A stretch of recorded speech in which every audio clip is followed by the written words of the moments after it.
Bonjour, donc aujourd'hui on continue l'explication de texte sur Aristote, le livre 5 sur la justice. On va voir les chapitres 3 et 4 qui détaillent ce que c'est que la justice particulière, donc la vertu de justice particulière, avec deux sous-vertus, la justice distributive dans le chapitre 3 et la justice corrective dans le chapitre 4. Alors, chapitre 3. Puisque le caractère de la justice est l'inégalité, il est évident qu'il doit y avoir un milieu au regard de ce qui est inégal, et ce milieu sera précisément ce qui est égal. Car dans toute action où il peut y avoir du plus ou du moins, il doit y avoir aussi une égalité possible, et par conséquent, si on appelle injuste ce qui s'écarte de l'égalité, le juste sera ce qui est conforme. Ainsi que tout le monde en peut juger sans beaucoup de raisonnement, et puisque c'est dans le milieu que se trouve l'égalité, ce sera là aussi que se trouve la justice. Donc le caractère de l'injustice, on a dit, c'est l'inégalité, et donc il y a un milieu entre deux types d'inégalités possibles. Ce milieu, eh bien, c'est l'égal, car dans toute action, il peut y avoir du plus ou du moins, et donc il peut y avoir deux inégalités possibles, mais il peut y avoir qu'une seule égalité, et cette égalité, eh bien, c'est le milieu entre deux inégalités, et c'est aussi le juste.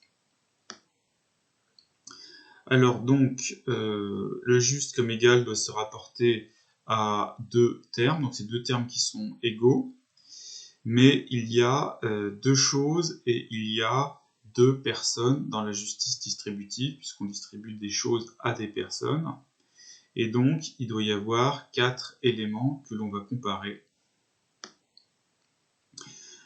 Ce que l'on va distribuer, en effet, ce sont par exemple des honneurs ou des charges, et les querelles et les plaintes arrivent quand des personnes égales entre elles n'ont pas les avantages égaux, par exemple en termes d'honneur, ou des personnes égales entre elles obtiennent des avantages égaux. Donc il va donner un exemple. Ainsi, pour les honneurs, les partisans de la démocratie font considérer le mérite dans la liberté, et donc disent qu'ils sont égaux, puisque ce qui compte, c'est la liberté. Et donc, ils réclament des charges égales et des honneurs égaux dans la cité. Les partisans de l'oligarchie font résider généralement le mérite dans la richesse ou dans la naissance, et comme il y a disproportion entre les citoyens, il doit y avoir une disproportion correspondante dans la distribution des charges et des honneurs.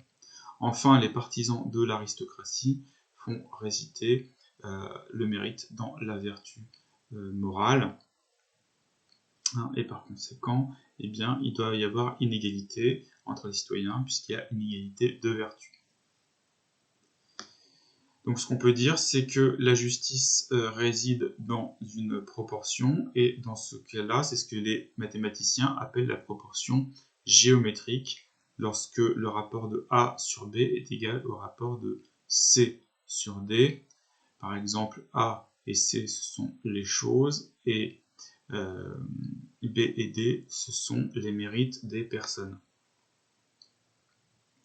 Donc ça, c'est pour la justice distributive. Ensuite, chapitre 4, il y a la justice corrective. Donc on a dit, c'est celle qui a lieu pour les transactions entre citoyens, tant volontaires qu'involontaires.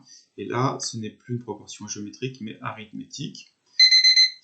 En effet, il importe peu qu'un homme soit quelqu'un d'important ou non quand il a dépouillé quelqu'un d'autre. On ne regarde pas la valeur ou le mérite de l'homme, mais on regarde simplement le délit. Et le juge va être celui qui va rétablir l'égalité altérée quand par exemple il y a eu un vol ou le non-respect d'un contrat. Et donc dans ce cas, la proportion sera arithmétique. Donc c'est du type A moins B égale C moins D. Donc voilà pour les chapitres 3 et 4 sur la justice.